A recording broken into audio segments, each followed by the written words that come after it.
Hello everyone, this is Preeti Ghosh and today we are going to discuss the exercise questions of chapter 4 of class 7, that is heat. So if you are new to my channel, do consider subscribing it right now and press the bell icon for latest updates. Also, you can follow me on Instagram and Facebook. Links are given in the description box. So without further ado, let's start with today's class. Section A, very short answer questions. In that, question number 1, which of the two Celsius or Fahrenheit scale is more convenient to use? तो Celsius और Fahrenheit scale में से कौन सा scale conveniently हम use कर सकते हैं? Answer is Celsius. Next, question number 2, which property of matter is used in the measurement of temperature? So we have read there are many properties of matter. बहुत सी properties होती हैं, लेकिन उन सब प्रॉपर्टीज़ में से कौन सी ऐसी प्रॉपर्टी होती है मैटर की जिसकी वजह से हम उसका टेम्परेचर मेजर कर पाते हैं? सो the answer is expansion on heating. तो वो कितना एक्सपेंड होता है हीटिंग पे, उसको बेस करके हम उसकी मेजरमेंट लेते हैं, उसका टेम्परेचर मेजर करते हैं. So answer is expansion on heating. Next, question number 3, name one natural phenomenon which occurs due to convection current in air. Convection currents में क्या होता है? Convections में क्या होता है? It is the process of transfer of heat by the actual movement of particles. ठीक है, जब पार्टिकल्स खुद से मूव करके हीट को ट्रांसफर करते हैं, तो वैसा एक नेचुरल फिनोमेना बताना है. So the answer is land and sea breeze. Okay. Next, question number 4, which is the fastest mode of heat transfer? Conduction, convection और radiation. So अभी मैंने convection का मतलब बताया कि convection क्या होता है. It is the way or it is the transfer of heat in which particles move by themselves. Okay. Now conduction में क्या होता है? It is the way of heat transfer in which there is a transfer of heat from one body to another body or part of a body to the whole part of the body in contact. ठीक है. अब radiations में क्या होते हैं? Radiations में कोई contact में नहीं होता. when the particle or the object is not in contact with the heat directly, but there is a radiation of heat, but there will be a transfer of heat. ठीक है, उस mode of transfer of heat को या heat transfer को कहा जाता है radiation, जिसके अंदर कोई कांटेक्ट नहीं होता. Still the heat will pass from one object to another one. ठीक है, so it will be the fastest, that is transfer of heat will be fastest in case of radiation, जिसके अंदर कोई मीडियम नहीं चाहिए होता है. Even in vacuum it can travel. ठीक है, सो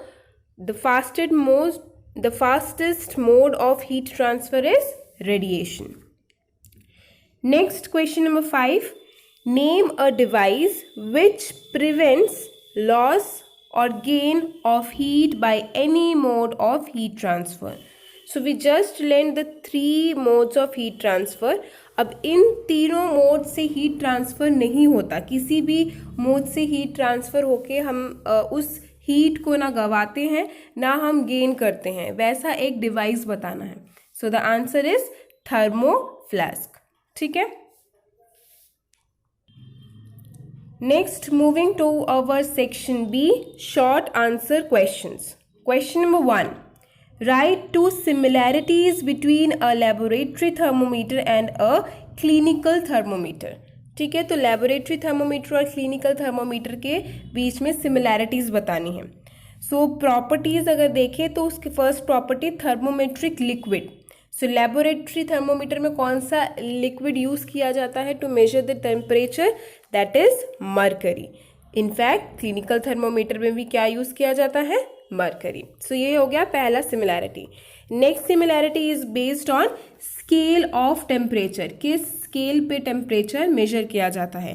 लेबोरेटरी थर्मोमीटर में भी सेल्सियस एंड क्लिनिकल में भी Celsius. So these are the 2 similarities between laboratory thermometer and clinical thermometer. Clear? Next question number 2, what kind of materials is used for, कैसे material use किए जाते हैं। पहला दिया गया है making cooking utensils, cooking utensils को बनाने के लिए कैसे मटेरियल्स का यूज किया जाता है।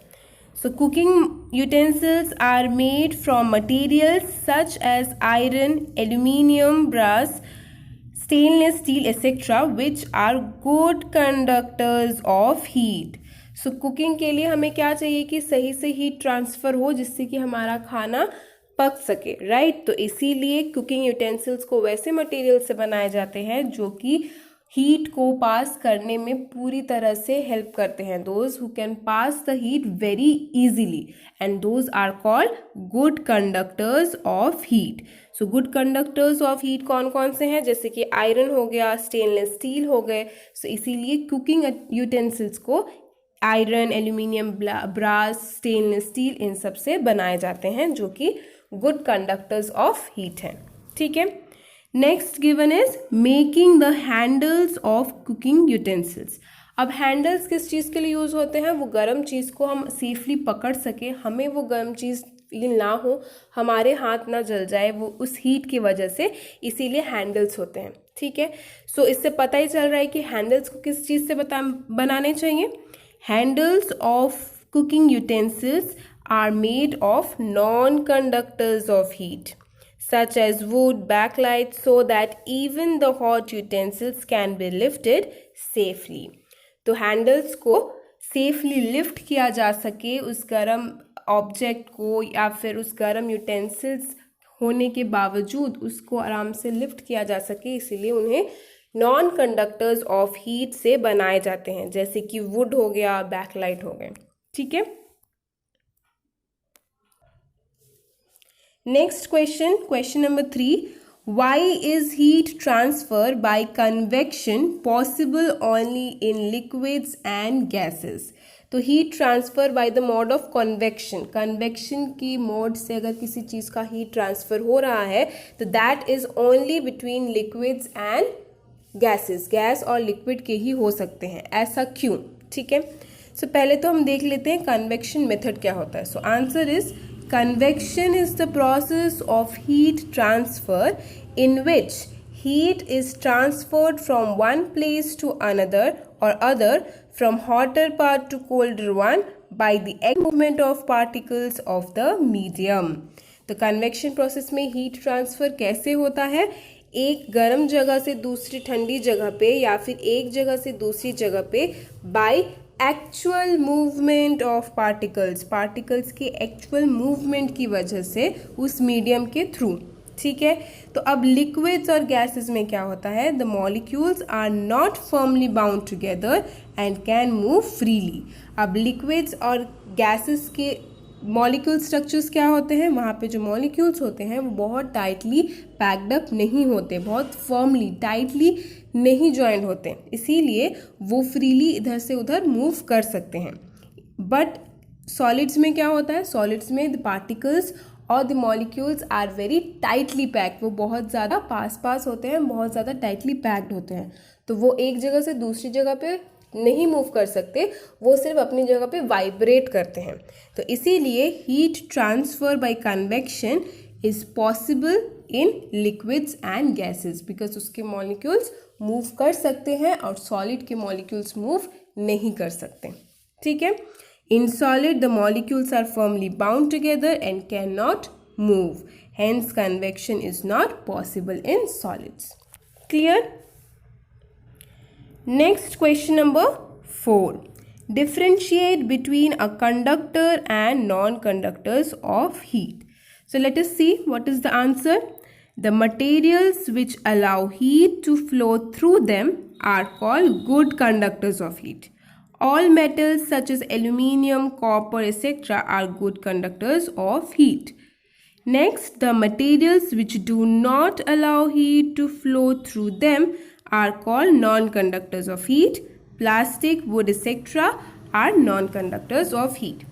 तो कंडक्टर्स कौन से हैं, वो मटेरियल्स जो हीट को अपने थ्रू बहुत इजीली पास होने देते हैं, those are called good conductors. Examples क्या हैं? सारे मेटल्स जैसे कि एल्यूमिनियम, कॉपर, ये सब हो गए गुड कंडक्टर्स ऑफ हीट। अब नॉन कंडक्टर्स क्या होंगे? Non conductors will be opposite to that of good conductors. तो नॉन कंडक्टर्स वो हैं जो कि अपने थ्रू हीट को फ्लो होने नहीं देते। फॉर एग्जाम्पल प्लास्टिक, वुड, ये सब अपने थ्रू हीट को ट्रांसफर नहीं होने देते, इसीलिए इन्हें कहा जाता है non conductors of heat. Clear? Moving on to question number 5, why are ventilators provided near the ceiling of the room? तो हमने देखा होगा हमारे घर में जो वेंटिलेशंस हैं वो सब हमारे सीलिंग के पास होते हैं, नीचे नहीं होते। ऐसा क्यों? Reason is ventilators are provided near the ceiling of rooms so that warm air being lighter can rise up and leave the room through these ventilators and fresh air can enter through doors and windows of the room. So क्या होता है, जो हमेशा जो hot air होता है वो cold air से लाइट वेट होता है, जो लाइट वेट होता है दैट विल राइज अप, तो इसलिए वो ऊपर उठ जाता है। अब वेंटिलेटर्स के थ्रू क्या होता है, वो जो वार्म एयर जो लाइट होने की वजह से ऊपर की तरफ आ चुका है वो वेंटिलेटर्स के थ्रू बाहर चला जाता है, और जो कोल्ड एंड फ्रेश एयर होगा that will enter to the room, वो रूम के अंदर एंटर करेगा through our windows and our doors. हमारे डोर्स और विंडोज से जो फ्रेश एयर है वो एंटर करेगा, और जो रूम के अंदर जो गर्म हवा हो चुकी है, जो कि एक कोल्ड एयर से, ठंडी हवा से थोड़ा लाइट वेट होता है, वो ऊपर की तरफ चला जाता है रूम के, एंड वेंटिलेटर्स के थ्रू वो वहाँ से निकल जाता है, जिससे कि रूम हमेशा फ्रेश और ठंडा रहे। ठीक है, next moving on to section C, long answer type questions. In that, question number 1, what is meant by temperature scale? Describe Celsius scale. So temperature scale किसे कहा जाता है? The scale on which temperature is measured is called temperature scale. जिस scale पे temperature को major किया जाता है उस स्केल को कहा जाता है टेम्परेचर स्केल। अब 3 टाइप्स के टेम्परेचर स्केल्स होते हैं। कौन कौन से? Celsius scale, Fahrenheit scale and kelvin scale. हमें डिस्क्राइब करने को कहा है सेल्सियस स्केल, तो चलो डिस्क्राइब करते हैं Celsius scale. So on this scale temperature is described in Celsius, in degree Celsius, denoted as this. ठीक है, next the lower fixed point that is the ice point of Celsius scale is taken as 0 degree, and the upper fixed point that is the steam point of this scale is taken as 100 degree Celsius. तो जो lower point है, lower fixed point है, जिसको हम ice point भी कह सकते हैं सेल्सियस स्केल का, दैट इज 0 डिग्री सेल्सियस, और अपर फिक्स्ड पॉइंट जिसको हम स्टीम पॉइंट कहते हैं वो है 100 डिग्री सेल्सियस। अब इसके बीच, इन दोनों बीच के जो इंटरवल्स हैं, the intervals between these 2 point is divided into 100, that is equals to 100 minus 0 equal divisions, means उसको 100 इक्वल डिविजन्स में डिवाइड कर दिया गया है। तो इसकी तरह से अगर हम ऐसा करें कि 100 इक्वल डिविजन्स में डिवाइड कर दे फ्रॉम 0 to 100 को, तो एक एक यूनिट हमारा कितना हो जाएगा? 1 डिग्री सेल्सियस। दस the unit division on this scale corresponds to a temperature equal to 1 degree Celsius. तो अगर हम 100 हमारे पास टोटल है, सो फ्रॉम 0 to 100 हमको डिवाइड करना है, तो एक एक अगर हम गैप ले, उसके एक एक डिविजन्स ले, तो एक डिविजन्स 1 डिग्री, उसके बाद एक और प्लस करेंगे that will get into 2 degree, so ऐसे करके बढ़ता रहेगा। सो इन दोनों के बीच का जो गैप होगा that is 2 minus 1, that will B of 1 degree Celsius. तो वही यहाँ पे बताया गया है कि जो एक यूनिट होगा that will be equal to 1 degree Celsius. Clear? चलो let's move to our next page, that is question number 2। Describe a clinical thermometer. Why doesn't a clinical thermometer contain marking above 42 degree Celsius? तो पहले देख लेते clinical thermometer किस चीज़ के लिए use होता है या क्या होता है। ठीक है, so answer is a clinical thermometer, जिसको डॉक्टर्स थर्मोमीटर भी कहा जाता है, यूज़ किया जाता है for measuring the body temperature of human and animals. Humans और एनिमल्स के बॉडी टेम्परेचर को मेजर करने के लिए यूज़ किया जाता है। It has a narrow kink और कॉन्स्ट्रिक्शन, इसको कहा जाता है किंक, ठीक है। In the capillary tube just above the bulb, bulb के पास ही एक किंक होता है, ठीक है। तो जब मरकरी एक्सपेंड होता है, when the mercury expends it pushes through the kink, but when it taken out the patients mouth, mercury does not go back to the bulb, so the doctor can read the patient's temperature easily. अब इस kink का क्या फ़ायदा होता है? इस kink की वजह से जब मरकरी एक्सपैंड करता है, ये जो लिक्विड है इसके अंदर जिसकी हेल्प से हम टेम्परेचर मेजर करते हैं, दैट इज़ द मरकरी। तो ये मरकरी एक्सपैंड होता है, किंक के यहाँ से पुश होके एक्सपैंड हो जाता है, लेकिन जब इसको पेशेंट के मुंह से बाहर निकाला जाता है थर्मोमीटर को, तो ये दोबारा से उस मरकरी को बल्ब तक पहुंचने से रोकता है, जिसकी मदद से क्या होता है, डॉक्टर उस पेशेंट का टेम्परेचर तब तक रीड कर लेते हैं, ठीक है। तो मरकरी जब उस बल्ब तक दोबारा लेके आना होता है, तो we have to give jerks. It is done by giving jerks after the temperature has been read. Jerks means उसको ठीक से नीचे की तरफ बार बार मारना पड़ता है, जिसकी वजह से वो मरकरी की तरफ दोबारा से, वो बल्ब की तरफ मरकरी दोबारा से सेटल डाउन हो जाए और दोबारा से हम टेम्परेचर किसी और का मेजर कर सकें, ठीक है। Now the temperature of human body does not rise above 42 degree Celsius, that is why clinical thermometers does not contain markings above 42 degree Celsius. अब human body temperature can not be above 42 degrees, इसीलिए जो clinical thermometers होते हैं, जो कि सिर्फ body temperature of human और animals को मेजर करने के लिए होते हैं, वो 42 डिग्री सेल्सियस तक ही मार्क किए होते हैं। Clear? Next question number 3, What are good conductors and non-conductors of heat? Give 2 examples of each. तो हमने थोड़ी देर पहले ही पढ़ा था इसके बारे में, फिर से एक बार देख लेते हैं। So answer is the materials which allow heat to flow through them easily are called good conductors of heat. Example, iron, brass. And the materials which do not allow heat to flow through them easily are called poor conductors of heat. Example, glass and paper. तो zone सी materials, जो materials heat को easily पास नहीं होने देते उसके through, उन्हें कहते हैं पुअर कंडक्टर्स ऑफ हीट, जो हीट को ठीक से अलाउ नहीं करते पास करने को, और जो हीट को अलाउ करते हैं those are called good conductors of heat. Good conductors के एग्जाम्पल क्या है? आयरन एंड ब्रास, और पुअर कंडक्टर्स के example glass and paper. Clear?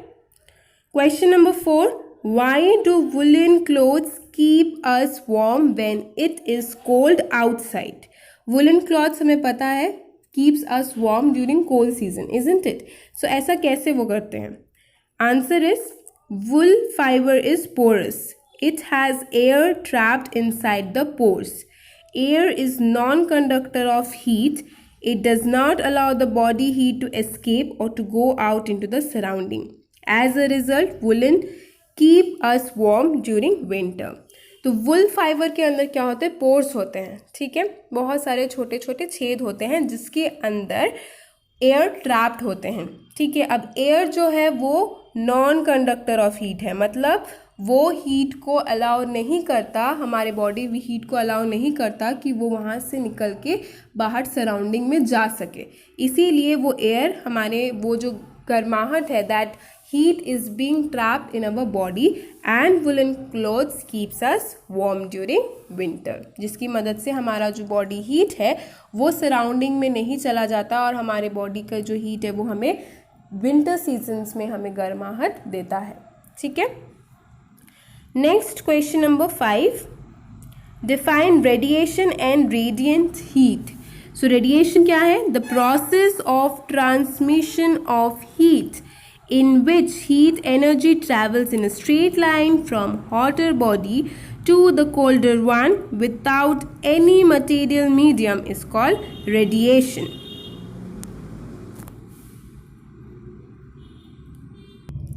The transfer of heat energy to the sun or of the sun to the earth is the best example of radiation. तो radiation में क्या होता है? It is the process of transmission of heat.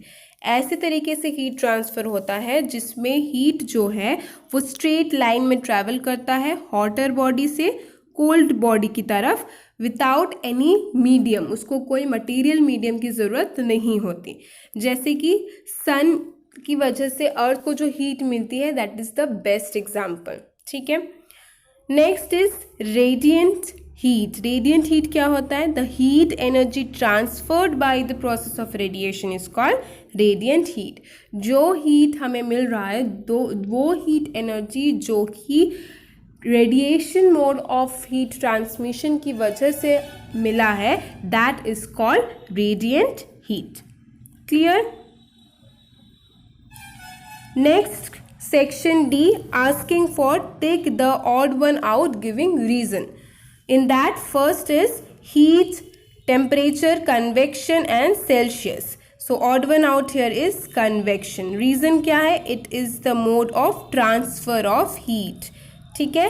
और बाकी सब जो है that is the what you call as the measure of temperature or the measure of heat, hotness or coldness of a object. ठीक है. Next given is joule, kilo joule, kilo calorie, calorie and then degree. So very clear, degree here is odd one out because others are the unit of heat. बाकी सब जो है वो heat के units हैं. ठीक है. नेक्स्ट जो है mercury, glass capillary, thermometer, degree and joule. तो joule here is again odd one out because बाकी सब जो है they are referring to thermometer. ठीक है. Next metals, plastic, water, air and wood. So metal obviously here is the odd one out because बाकी सब non conductors हैं. Only metal is the good conductor of heat. Okay. Next question number 5, that is sea breeze, ventilation, thermal radiation and ocean currents. So here it will be thermal radiation because बाकी सब are related to convection currents. ठीक है. Only thermal radiation is nothing but that radiation which doesn't needs any material medium to transfer of heat or for transfer of heat. ठीक है. Next, moving on to section E. Define the following terms. First given is heat. We have to define what is heat. Answer: heat is a form of energy which causes the sensation of hotness and coldness. In other words, when there is a difference in temperature between two bodies, heat energy flows between them. तो heat उस energy को कहा जाता है जो कि हमें किसी चीज़ के गर्म या ठंडे होने का पता देता है. ठीक है. एक सेंसेशन देता है.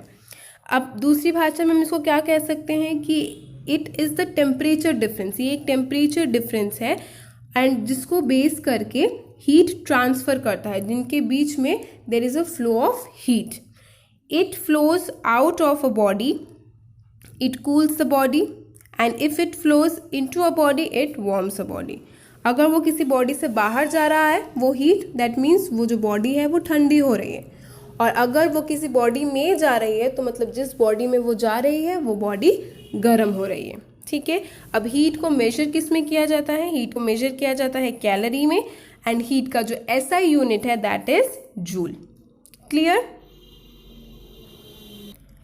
Next is conduction of heat. The process in which heat is transferred from one particle to another in the direction of lower temperature without the actual movement of particles of the medium is called conduction of heat.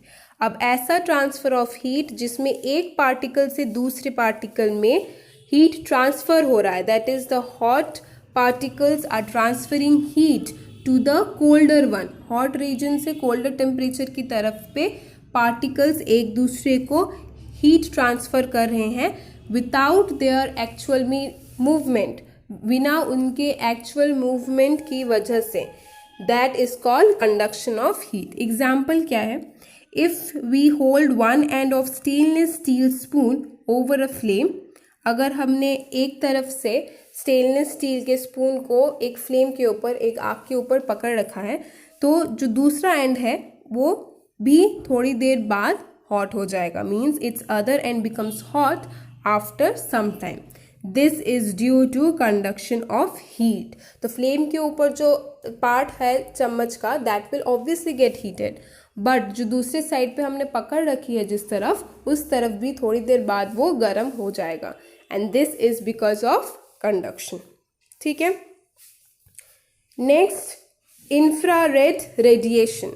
अब जो light होता है whose wavelength is longer than that of visible red light is called infrared light.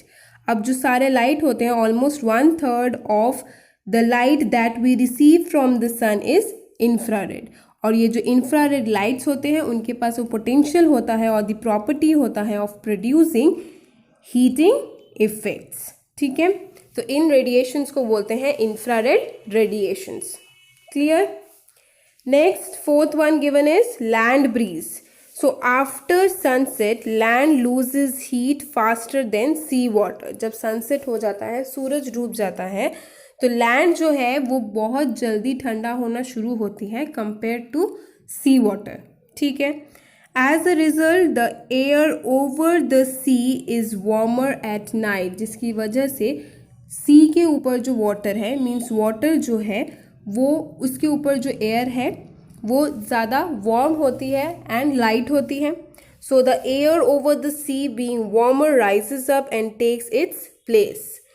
Cooler air from the land starts moving towards the sea. तो अब जो सी water के ऊपर जो एयर है वो गर्म होने की वजह से ऊपर चली जाती है और लैंड की तरफ से जो हवा होती है जो कि अभी ठंडी है वो सी की तरफ जाती है. ठीक है. Now the convection currents from land to sea is called land breeze. तो ये जो एक कन्वेक्शन करंट्स हुए जो कि लैंड की तरफ से सी की तरफ जा रही है, उन्हें कहा जाता है लैंड ब्रीज. ठीक है. Clear. Let's move on to our next one, that is convection current. ठीक है. तो हमने अभी भी पढ़ा कि कन्वेक्शन करंट्स जो कि लैंड की तरफ से वाटर की तरफ आ रही है, मीन सी वाटर की तरफ आ रही है, उसे कहा जाता है लैंड ब्रीज. अब what are convection currents we have to read.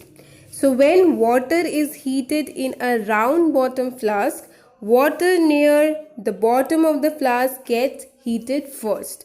तो ऑब्वियसली अगर हम किसी वाटर को एक राउंड बॉटम फ्लास्क में हीट कर रहे हैं तो उसके नीचे जो वाटर होंगे वो पहले हीटअप हो जाएंगे. ठीक है.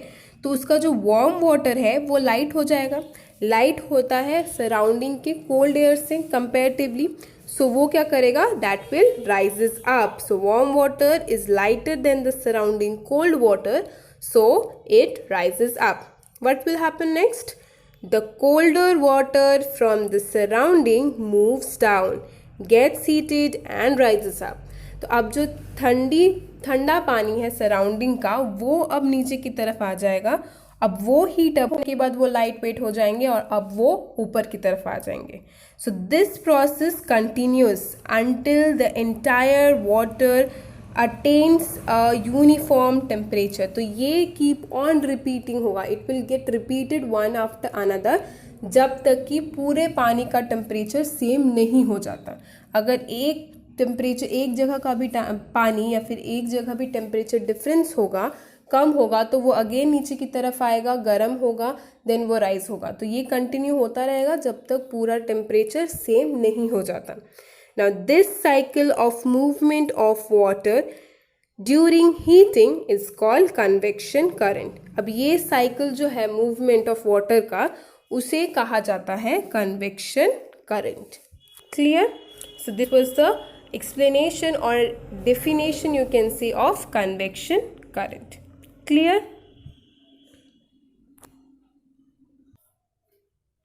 So students, that's all for today's video. In our next video we will come up with another chapter exercise of class 7. Till then, stay tuned and thank you.